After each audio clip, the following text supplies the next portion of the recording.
Hello, everyone, and welcome to this week's Invisible Not Broken. And I finally have roped Kiros in with a minor amount of Jewish mother guilt, and which is appropriate. Yes, it's totally appropriate for what we're going to talk about today. We've both had some huge changes in our lives lately, and we really wanted to explore the idea of guilt and chronic illness and asking for help, and when you know it's time for help. And that could be from asking the state for disability. That can be deciding. The big decision for my house was moving from the wheelchair that we'd spent a lot of money on to a power wheelchair, which cost a lot of money as well. So thinking about when you need help for mobility aids, when you might need someone to come in and actually help you with the physical aspect of keeping house. So we're going to be talking a lot about guilt and when and how to ask for help. And you can tell about how disorganized I am and how out of it I am, because normally, I have my meticulous notes that I have a hard time keeping her on. I have very little notes this time because I've been out of it. So we're both heavily medicated today. So Yes. We're going to be having a very entertaining episode, but I'm really happy to get Kiros back because I've missed him, and it's nice to... Yes, I've been, to briefly, I moved my son in with me, and I've been getting him all set up and taken care of, and so I've been kind of busy with that. Yeah, just a little, all of your time. All of my free time. The most amazing kid. He is wonderful. But it's been great for me because I needed extra help, and so this whole needing extra help has really been on my mind, because it's been great to have someone else to help cook the meals, help get the groceries bought, to run errands and stuff like this. It's been nice to have an extra set of hands to help me. So let's start there, because that goes really smoothly in. Because yes, I remember. That's why I brought it up. Yes, and you are so good at the transitions. You need to be nicer to me today. You've been taking some major swipes at me since you walked through my door. And I love the brother-sister thing we've got going here, but be nicer to me today. I am fragile today. You had been I remember seeing you with just so much pain with just walking and standing, and you had left your job. Your husbands have been very supportive of that, and you were writing a really great novel. You're starting your next novel, but you're also okay, well, I'm home. I'll be able to take care of the house. And that's a huge undertaking, especially for you, with the lovely amount of stairs that are in your house.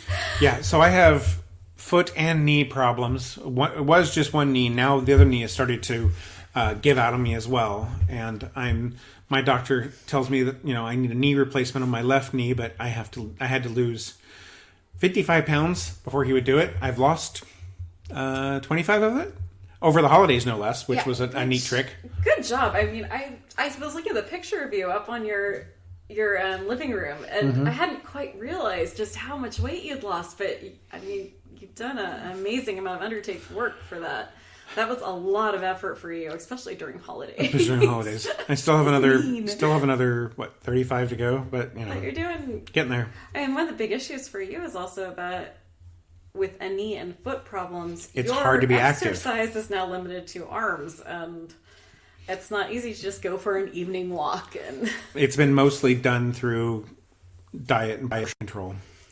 Yeah, you're good about that. I'm not as good. I tend to rely on the spinning until today, when my tibias decided no more spinning. But you made this huge life change, and you're okay, but I'll undertake all these things. And the thing is that I took on more and more over time. So it was not just that suddenly I'm home, so I'll do the laundry, I'll do this, I'll do that, and it kind of crept up on me that I started off doing a few things, and then it's I'll take a cooking class and I'll start making dinner every night. And which, by the way, is a great cook. So it snowballed where and since our topic for this, if you haven't figured out, is guilt, I felt like I should, because I was home and I wasn't working, I felt like this guilt of I should be doing more, I should be doing this. And it was all internal. There was nothing from my husband's that was, telling me I should. They were telling me, I was doing plenty, but I felt like, I should be doing all of these things. I'm home. I should be doing these things. So I took on more and more and more. But what ended up happening was I was stretching myself thinner and thinner and thinner to the point where I was hurting myself more, honestly. And then I moved my kid in with me and started doing even more stuff. And I kind of really overdid it.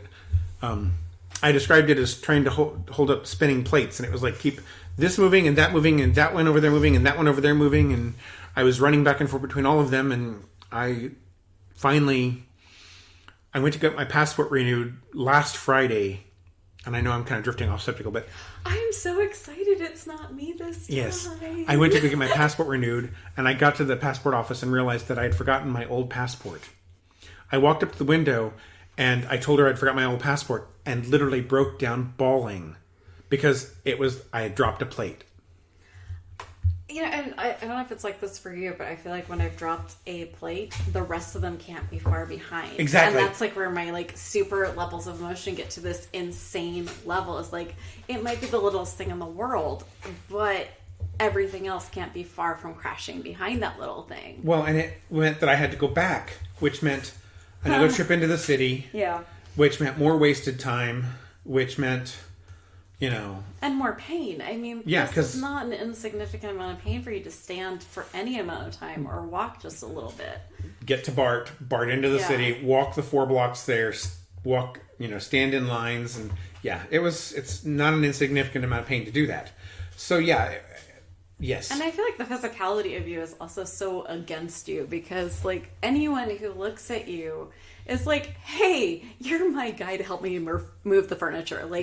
No one looks at you and is not like, okay, he's super he's the big guy who can help out with everything. And I feel like that's so much worse for you because for me, I don't necessarily look as healthy as I used to anyway, but I fall, I'm tiny, I'm short. Mm-hmm. It's pretty easy for people to start going, oh, Bambi eyes, sit, please sit. You're going to fall. I turn gray really easily. I feel like it's easier for me to get that across to people that I need help than, the big strong guy who actually really cannot stand on those poor paws.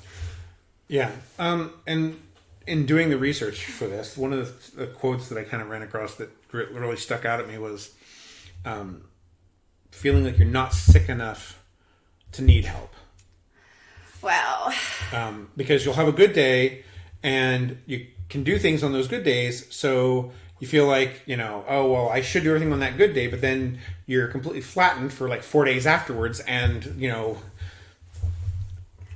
I mean, gosh, we're both in such an incredible position of our partners in life are these amazing guys who are so supportive of us and who don't put shame and guilt on us for what we can't thankfully do. I mean, we're pretty good here, but I remember when I was going to my physical therapist, who was the only Ehlers-Danlos physical therapist over when I was on the other side of the bay, and she would tell me these stories. She's like, we need to bring your husband in so we can understand what you're going through. And I'm like, no, he's good. He's good. And she's like, no, I have to explain things to husbands and wives who, or partners who don't understand that because this isn't super visible.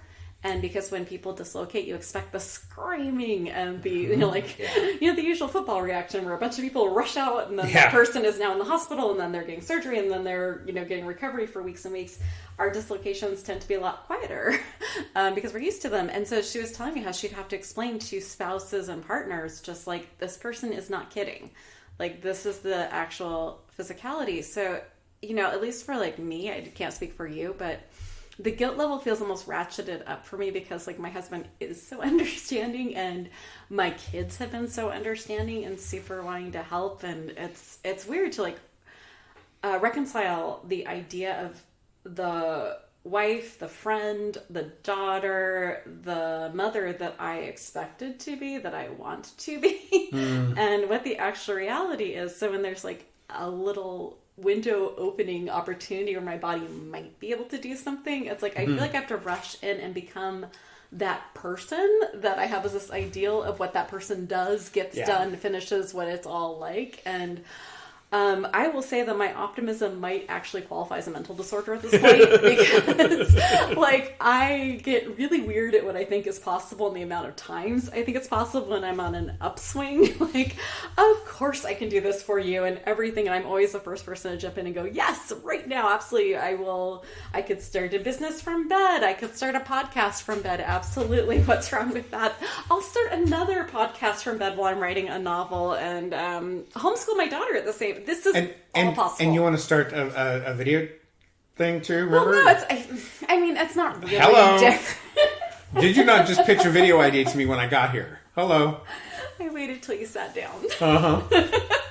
But I'm just saying, you're talking about all this, and you're like, did you not just pitch a video idea, a video YouTube idea to me? But to be fair, it's something I have to do anyway. I physically have to go and test drive these cars anyway. I have to see if the wheelchair fits in any of these cars anyway, so we might as well take video of it to help other people who are in... You know, I'm just saying. I love that I'm an only child and I get a big brother now. This is lovely. So much fun. And something else regarding the guilt that I ran across when I was doing the research for this discussion was people with the invisible disabilities like this. I ran across like 5 or 6 different conversations on Reddit where people were saying that they kind of wish they would get in a car accident or something like this so that it was something that was visible to the people around them, so that it was something that was quote unquote real, because they were either undiagnosed with their chronic illness, or it was something that was, like, one guy said that his dad refused to believe that it was a real thing. His sister believed it and would help him, but he lived at home with his dad, and his dad absolutely positively refused to believe that he had a chronic illness, that it was all in his head, that he just needed to buck up and, try harder and it would just go away. And be positive. It was be positive. It would just go away. Yeah. And so people like that kept saying they wish they would get in a car accident so that people would believe them that they really were hurting. And the mentality of, I wish I was in a car accident so people would believe that I'm really hurting. The mentality that it takes to get to that, and the level of guilt and shame. Because that was the thing I kept coming across in this, is that there's this intertwining of both guilt and shame that goes on in this. Because in our culture, if you're not a able-bodied person, there's all this level of shame that goes into it as well. I mean, I call it singing for my supper because, like, I'm one of these psychotic overachievers on everything. I know, shocking. Like, if I'm gonna do it, I will go to the wall. Like, I hadn't noticed. Really?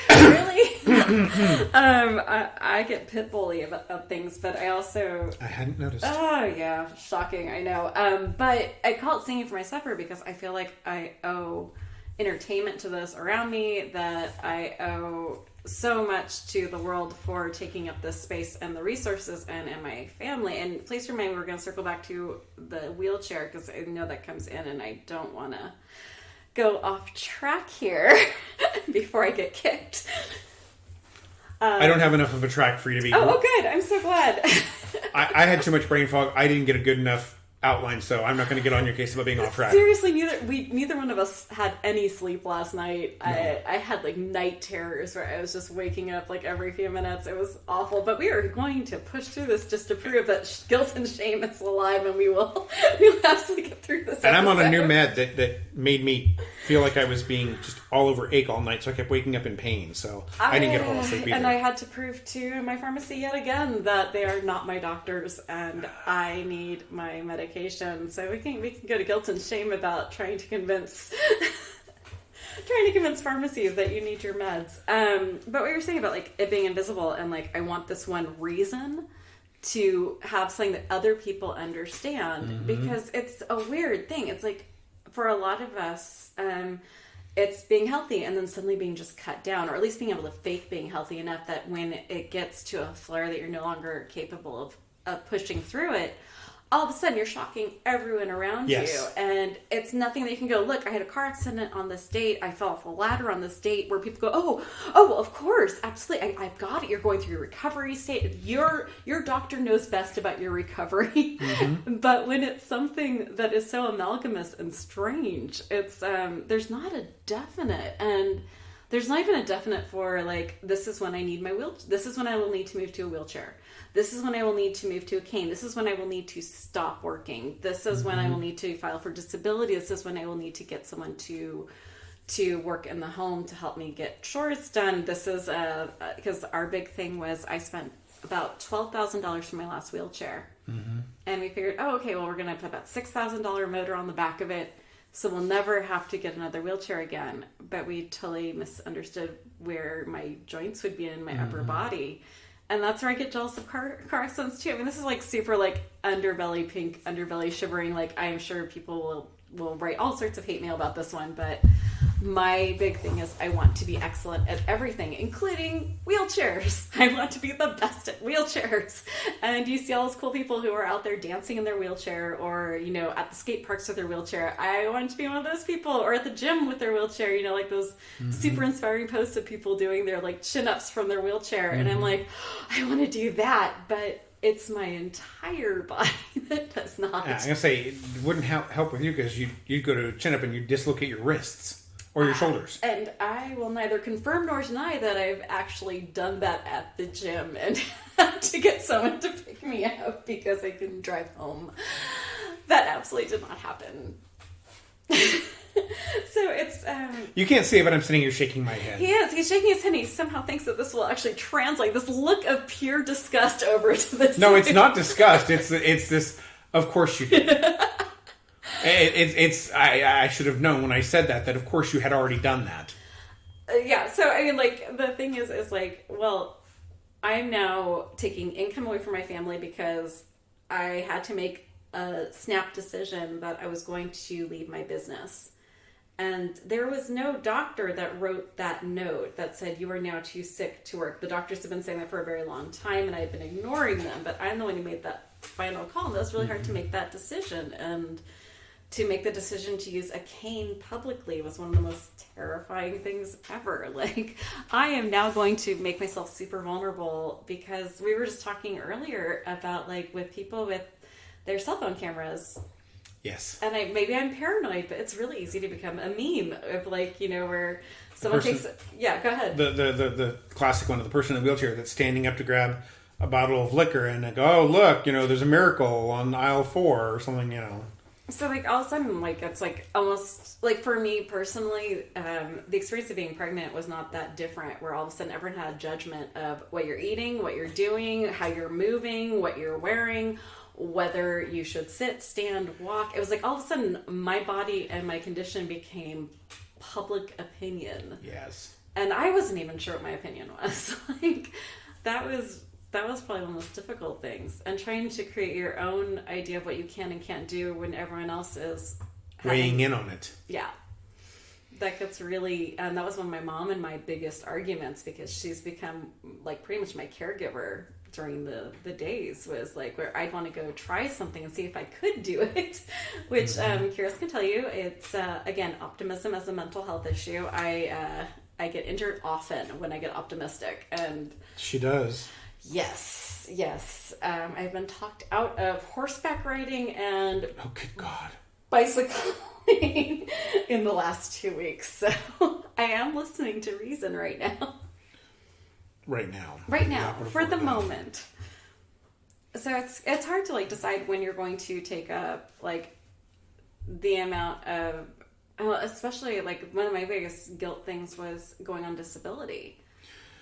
Yeah, and I've waffled back and forth on that. I've thought about doing it because I know that right now there's no way I could go back to a normal office job, not with, you know, even now I've managed to get my diet down to where I don't have that many flares and don't have as many days where I'm spending the entire day in the bathroom, but they still happen often enough that it would totally screw up any kind of office job. And the getting to and from the office job would be the bigger issue these days, of trying to find, you know, something. I did have to find something I could work from home so that I could, you know. May I recommend podcast hosting? Yes, but that doesn't pay that well. No, especially when you don't take sponsors, yes. Yes. But, so yeah, there's that. But, and I've lost my train of thought now. Oh, See, I'm in enough. so I'm in mean. enough of a mental fog right now that it doesn't take much to derail me. But what you're saying about like, Oh, right. So I've considered going on disability too, but the main thing stopping me is that there's really no reason for me to at this point because I don't need it for financial reasons. yeah, and I mean, I think that anyone who looked like at my life cursory would be like, you don't need this. You're not starving to death, but we really do. I mean, we survive on family help. yeah, Tremendously. you guys are much more in need of it than my situation's much different. Yeah, but it's so funny because I think that there's a real issue in the United States because I will find a soapbox and jump on it no matter how I feel. But here's You're never far from a soapbox. never far from a soapbox. What can I say? I have opinions, many opinions, and here's one of them. We have a real issue in this country with calling people needing help entitlements and people taking tax cuts rights. And I think that psychology gets pretty intense when someone's considering, I could use some extra help. I might need some help getting food. I might need some help paying rent. I might need help getting my medication. And all of a sudden, that's called an entitlement, where, let's just go for a second, Amazon didn't pay a cent of taxes last year. Yeah. And that's called good business. So that's like a real psychology that gets into our heads on asking for help. Well, we as Americans are really bad about asking for help in the first place. I mean, it's something. It's kind of that pioneer, I can do it myself attitude thing that that is ingrained in part of our culture that we don't ask for help very much. And before we started talking, actually like recording today, I was telling Monica where I grew up in small town Indiana. Our little neighborhood, because this was the 70s, nobody locked their houses, and it was just standard. Like if we ran out of milk, ran out of sugar, we went into the neighbor's house and got what we needed and left him a note that we'd get it the next time we were in town. Because town was 10 miles away. This was just normal, and if you could help each other in any way, we always did that. It was just what you did. And so, it wasn't a thing to ask for help there, but it was a community help. You didn't, outside your community, you would never think to. But as the world, I don't know my neighbors that well right now. The last several places I've lived, I haven't known my neighbors that well. And we've gotten more disconnected from our neighbors. And as I would feel, we know one neighbor on one side because it's an older woman, and we've asked her to keep an eye on our place, like if we've been out of town or something. But that's the farthest I've ever gone with asking anything of my neighbors. And even that felt a little awkward. Because we don't, as Americans, do that anymore. And there is a real mythology, like even in our media, our TV shows, our films, of this idea of the lone hero. Like we're all supposed to instead of an idea of the group working together, it's really mythologized of Percy Jackson. And yeah, he did have some help, but it was really Percy Jackson. Or Harry Potter. Yes, it should have been Hermione, but yes, we have my friends beside me, but really it comes down to the very end where everything hinges on the lone person in the yes. lone fight. And I think that kind of gets into our heads. Well, and you even see it sometimes where, even when there's the two people that are fighting and someone else starts to help out and they go, no, he's got to do this himself. He's got to do it himself, even though there's other people around that could help. That's mythologized right in there with that. But there was something, when I was reading all the articles, there was something about wanting to watch people struggle, because I've been out in my wheelchair before where I have been dumped on the sidewalk, or I have been stuck where someone could easily hit me and I wasn't able to jump up on the curb. And there was, and I'm sorry, no, I won't even say which group was protesting, but there was a group protesting and everyone just watched. All these young men who were protesting something looked over at me on the ground and did not bother to ask if I needed help, come over and help. Eventually, a nice young lady came over and asked me if she could help get me up there. But there's just something weird about this, where not only do we not know how to ask for help, we don't even know how to offer respectfully. Because there's just the article that came out where a woman was talking about, she was in a power wheelchair like this, and a guy came up and started pushing her and didn't ask. She couldn't see him, and she's like, stop. And then, like, of course, social media weighs in. Well, how can someone offer? This isn't offering help. Like, No.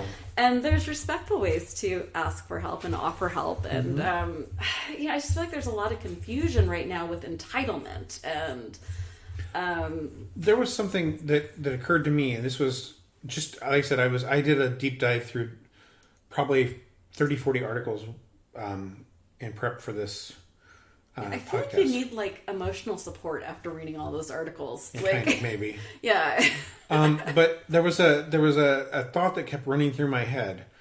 So there were a lot of articles discussing how everyone has trouble asking for help, but what sets disabled people apart is that we have to ask for help because we can't do some things for ourselves, and that we have to ask for help repeatedly. Yeah. So it's not just that we have to ask for help because we can't do things, but it's also that we have to ask for help repeatedly. And it's the repeatedly, and it's the not being able to do it ourselves, and the repeatedly, because everybody has to ask for help every once in a while. But when you have to ask for help today and tomorrow and 3 times the next day and 4 times the day after that and 2 times the next day, it starts to wear you down because it sticks in your head every time you do it that I had to ask for help. I had to ask for help. I had to ask for help again. I couldn't do that. I couldn't do that. And that sense of, and I know that the phrase that gets tied in there is, I'm a failure. So also the other aspect is like most of the help I need is where someone has to spend time with me. And it also becomes this, okay, well, I better be funny, entertaining, nice. I better be likable. Wait. Really likable 24/7 when I have dislocations, when I'm in agony. I better be likable all the time. Wait, you asked me to go over and do these podcasts, and that you don't do that for me. Be likable? Yeah. Well, you're one of the spoonies, so since you're in the drawer with me, I figure I could just be real. See what an absolute bitch I am when I'm not trying to be likable? God, this poor man. I mean, could you just imagine having to be my friend? Horror upon horrors. Oh, boy. But I think I couldn't resist. No, I'm sorry. I was literally counting it down on my fingers, going 5, 4, 3, 2, snark. Oh, I should have snapped. That was a bad idea. As I recover here. You're not Thanos. You shouldn't snap.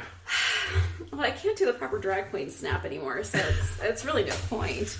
But there's just this like aspect of, okay, well, how many times can I ask for help? How and then it's like, okay, so the things I'm asking for help are basic survival. What about getting to the library to get some books? What about like going to see a movie? What about going to, like, your husband is like the most sweet, wonderful person in the world. He's like, I will take you to the art museum. No one else wants to go with you. I will take you to the art museum. And that's like the only way I get to do something like that. But it's like, okay, but I don't want to bother someone. I don't want to be a drain. And then, oh God, what if I feel awful? And then I feel bitchy or grumpy. And then I'm not entertaining and fun. Like, it just becomes this weird, like, a fear and compoundness of it all. And like, even down to like, okay, it's 2 a.m, I've got to go to the emergency room. Who can watch my kid? Like, just all these like weird things that people don't necessarily have to consider in their daily lives. Well, to put things in perspective, I know you hate calling me for things. I'm really bad at asking for help. I absolutely bad at it. So before I came over here, the reason I didn't get as much time to prep for this as I planned on, one of my friends has kidney stones. The guy that's living in our loft has kidney stones, and I have key to the loft. So I went to the loft to get his cell phone charger and his daily pill case and run it to the hospital for him. Oh God. So don't worry, call me. I hear you. See, I actually am not one of the people who really suddenly got sick. I've been sick my whole life. So the asking for help thing was instilled so young that, and this is not my dad's fault. I want to be really clear. My dad's an awesome man, but he was very sick and was in horrible car accidents. And his whole thing was, you suck it up. You don't show pain. Pain is weakness.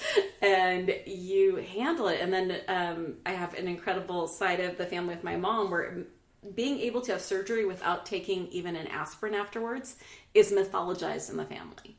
So it's like this very weird thing of going, okay, well, I might need some help. I might need some painkillers. Oh, so Auntie V had a hip surgery and was up walking a few days later with no aspirin. She took one aspirin. Oh, okay.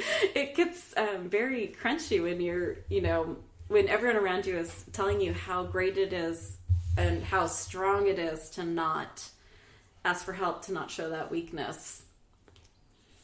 I mean, it's kind of like, what Jen Toll said in her interview, which is like, when you're in a herd of gazelles, you don't want to be the weak, sick one. You're like, nope, Right. I'm fine. Look at me jumping. All good, lion. Well, and that's something I kept running across too, is people kept talking about, faking it. Pretending to be okay even when they weren't, because they didn't want to be seen as the downer, the this, that, or the other. And, and then feeling guilty about it later. It's like, why can't I be my authentic self? Or even, what is my authentic self anymore? I don't even know what that is. Like, Yeah. But, when we're talking about faking it, I mean, it's really the reverse for all of us. We're not faking being sick. We're faking being well. Well, that's what I mean. Like, yeah. Faking being well to putting that smile on even though we're in agony. Well, I mean, if I, was actually honest with people about, what my pain levels are, or if I was my authentic self, I'm like, okay, so I'm going to act the way I'm feeling right now. It would be just like this long loop of a scream. Like, no one wants to hear about all these dislocations or what these feel like. I mean, that's not going to be fun to hang out with and watch me whimper, at least for most of the people. And if they do have fun with that, I probably don't need to get to know them. That sounds like a whole another thing to deal with there. But it's hard to tell what's your personality anymore when, well, first off, for me, I'm never alone. I'm always with someone, which is its own issue. And then when I'm with people, I feel like I have to be a certain kind of person. And you are never allowed to get annoyed at me for losing focus and reading a book when you are going through the web. I'm not going through the web. I'm looking through the articles that I had, trying to see if there was anything else I wanted to bring up. Okay. All these tabs are articles that I had opened to talk about. You've done a very good job. I'm very proud of you. So I will keep talking them while you're I love looking. this. Tell me if this sounds familiar. Your to-do lists are longer than a CVS receipt. Oh my God. You can't remember the last time you got a full night's sleep and you haven't had a relaxed meal in months. I'm just going off of the CVS receipt. I know, right? I don't know. Can I fold it a few times? Do origami with it? But when you're talking about how invisible it is, and I'll just go because you're searching for something. I'm totally not trying to take over, but it was something that was on my mind when I asked about doing this panel, which is, how do you decide when you're ready for mobility aids?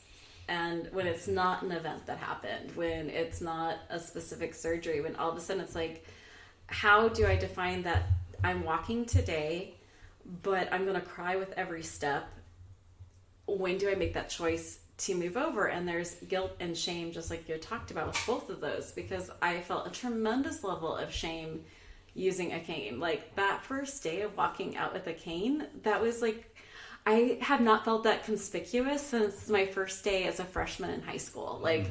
It was just wild how I felt this tremendous level of judgment and watching. And then wheelchair was a whole nother I don't know if I'm ready for that. And I'm the one who had to make that call because there's so many dissenting opinions on Ehlers-Danlos and wheelchairs.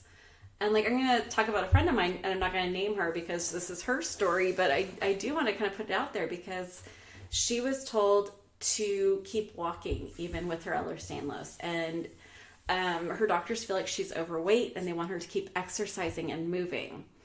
And she can't. She's in so much pain to take steps that it's really hard for her. So she's not getting the exercise they want her to be getting, and she's not getting out in the world because they don't want her in a wheelchair. And it's a hard thing. So right now I'm trying a new kind of philosophy with it all, where I've stepped up. My family was incredible and bought me this. They call it the Tesla of wheelchairs, but it's the only motorized wheelchair where I don't tip over, and it has an ability for me to move forward and back with dislocated wrists. So it's fantastic.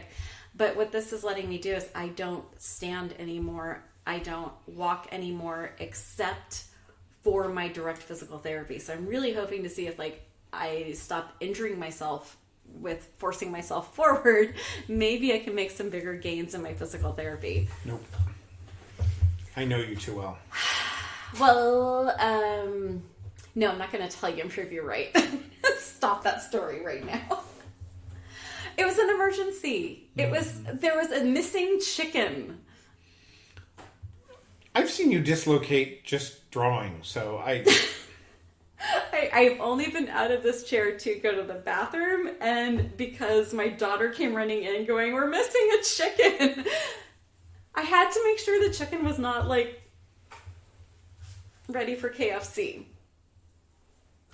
Don't give me that smirk. I mean, at least, like... I'm not smirking at you.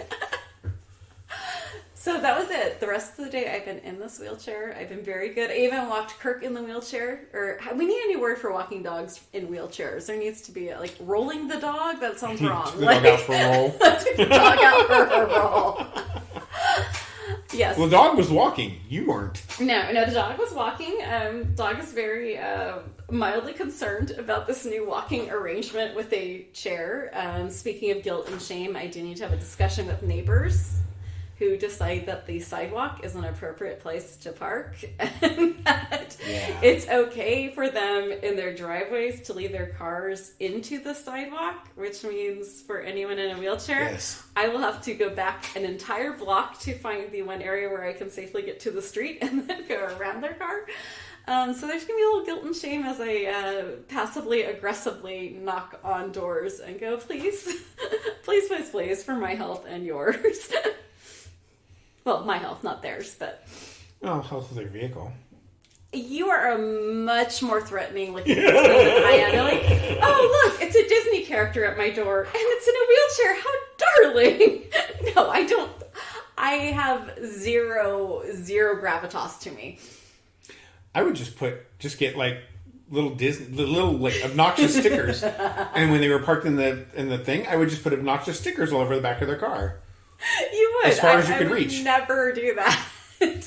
Hey, it's in the walkway, so some kid must have done it. That's all.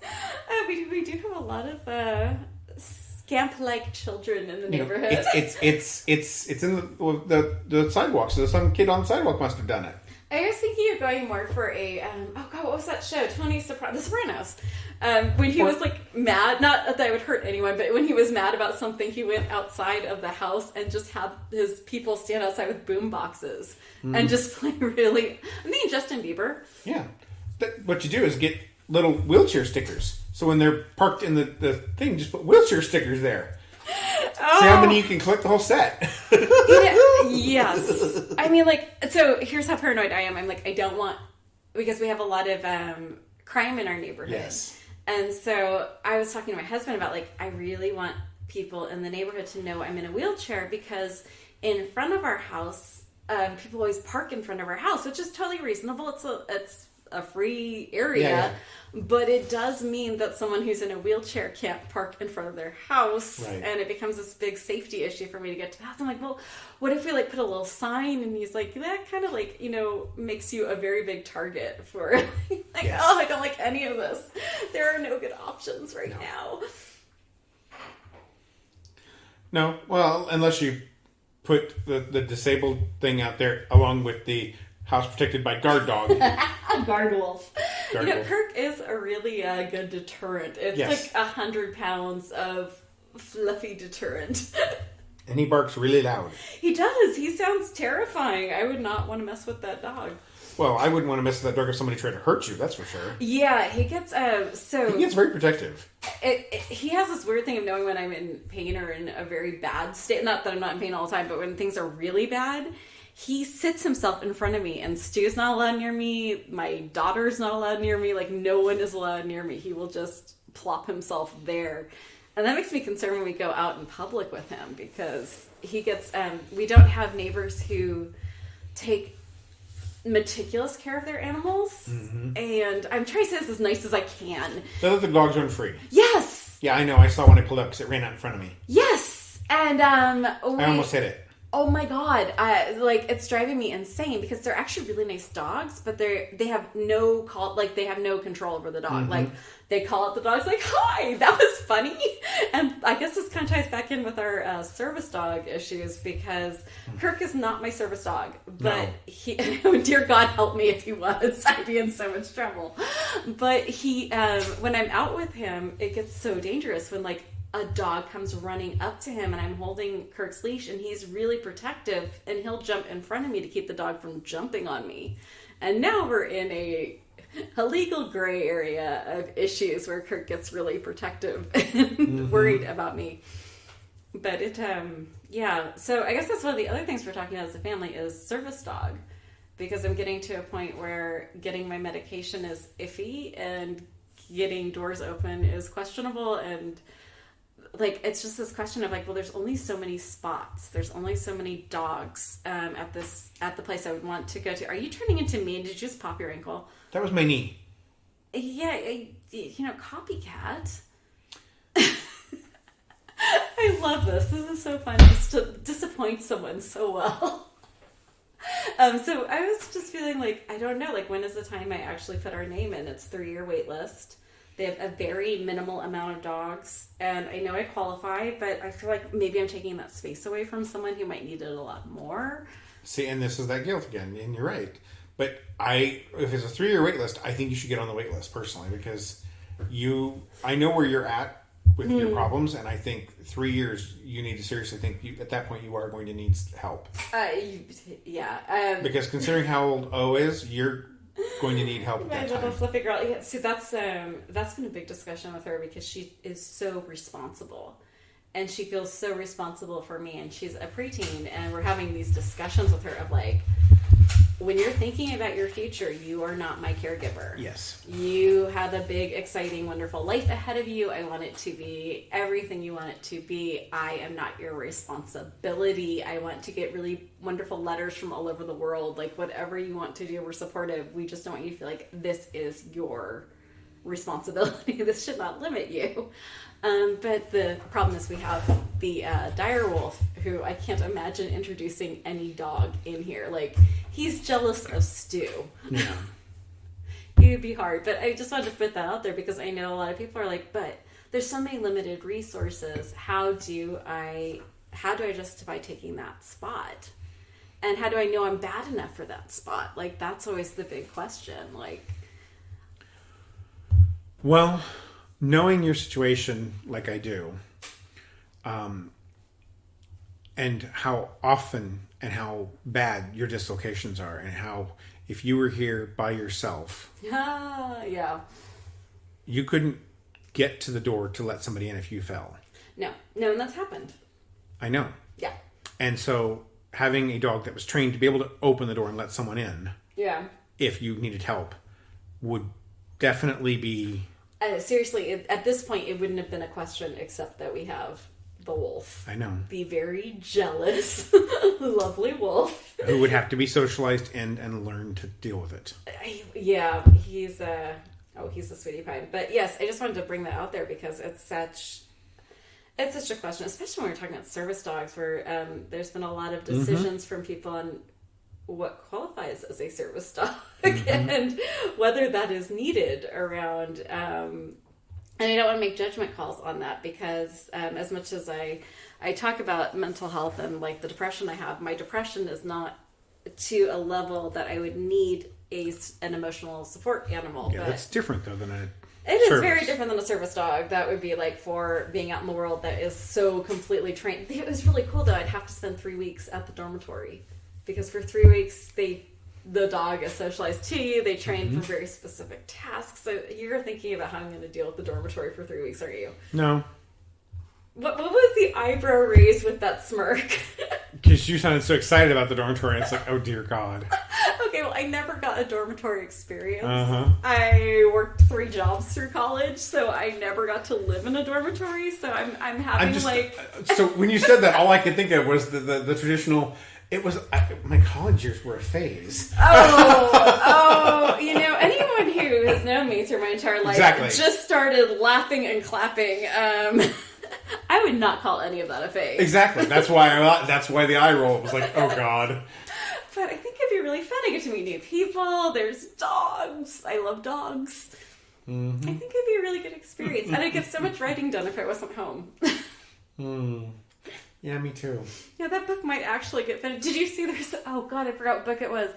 Really famous book. The guy's hilarious. And in, like, the dedication part, he said, "For my wife and children," without which this book would have been finished 3 years ago. Yeah. Yes. I've seen dedications like that before. That is like half true here. Like, my daughter gives me so many amazing ideas for my books that I do. It's pretty fantastic. But when she was little, like, one of the things we were also figuring out was, I work from home, I'm sick. When do we need to pay the incredible $3,000 to $7,000 of daycare a month? Yeah. Been there, lived that. Yeah, and well, you had Francis when Francis was small, and like, okay, for those of you who have countries with subsidized childcare, please feel free to laugh maniacally and be very grateful for where you live. We don't have subsidized childcare, and I think my daughter's childcare for 3 days a week for half days was about $3,000 a month. Oh, this was 96, 97, somewhere in that range. So almost 20 years ago. And no, it's not 20. It was 10 years ago, right? 10. 20 No, years. no. Shh. Francis is 23, so 20 years ago. Oh, God, help us. And it was... Hey, I am dressed like it's 1995 right now, so... It was like $800 a month. Yeah. But I made a lot less money then, too. Let me tell you. And yeah, like, I was really sick when we put my daughter in childcare, but I was also trying to still run a business and work. And it was just such a question mark of like, well, shouldn't I be able to, I mean, I'm home. Shouldn't I be able to take care of a toddler and handle what we thought was just fibromyalgia and do the grocery shopping? And I should be able to do all that, right? The mythology of the stay-at-home parent. Mm-hmm. And I never will say stay-at-home mom because anyone who stays at home, the amount of work is invisible a lot of the time. And it's amazing when you're like home and you're like, oh, I could just get this one thing done, right? And then you've talked about this a million times. You're like, I'm just going to do this one thing. I'm not feeling well today. I'm going to go do this one thing. And then... There's actually a really good cartoon about this, and it's actually about, why didn't you ask for help is what it's all about. But it's this, this woman visits her friend, and the lady who lives there is feeding the child and cooking dinner, and the pot overflows, and the husband's like, well, why didn't you ask for help? And she's like, she kind of loses it, and she's like, why didn't I ask for help? And she's like, when I was a project manager, she goes through this whole thing about when you're a project manager, you don't have time to do the job anymore because you're too busy managing the project. But when you're taking care of the house, you're the project manager and you're doing all the work because you're remembering all the things that need to be done and you're doing them. And when someone says, why didn't you ask for help? What they're asking you to do is be that project manager. They're saying, well, you tell me what needs to be done and I'll do it. But so good example. The other night, I picked up a towel to go throw in the laundry. And on the way, I noticed something else was out of place. So I put it away. And it took me like 20 minutes to get the towel actually in the laundry because I kept noticing other things that needed to be done. So I carried that towel all over the house. But if I had asked someone else to put the towel in the laundry, they would have put the towel in the laundry. And everything else that I did wouldn't have gotten done. Because they would have done the one thing I told them to do, but not all the other things that I noticed needed to be done and I did in the process. So I get this really cool pill from my doctor, and I don't take it often. I take it once in a great while when I start having problems with... my focus is like a gnat with ADHD and a cocaine habit. Like, it is so ridiculous. And I love when I get him to laugh. I'm sorry, that description is just priceless. Well, thank you. See, I'm funny. Made that one up on the spot. A gnat with ADD and a cocaine habit.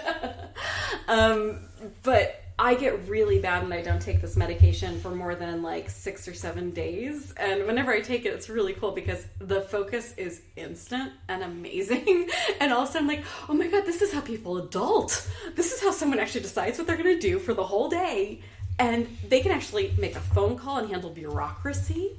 They can wait on hold on a phone call remember what they're going to say when the person gets to them. This is a shocking revelation. So like taking that and then trying, like I can figure out what needs to get done around the house, but I have to physically be doing it, walking around and moving around and getting it done. To actually pull apart all the steps would be like this insane level of focus, which is so beyond me. Why are you looking at me like I've lost my mind? No, it's not that you've lost my mind. It's just that what you just described is what I do all the time. Yeah, I mean, like to discuss, like, okay, so if I say, like, I make lists upon lists upon lists of the things that I need to do, or I, like I said, list maker here, like insanely good. Or like what I said, where I'll walk around the house and it's like, oh, this, and I just keep going, finding this thing needs to be done, this thing needs to be done, and just until 2 hours later, I did the one thing I was trying to do.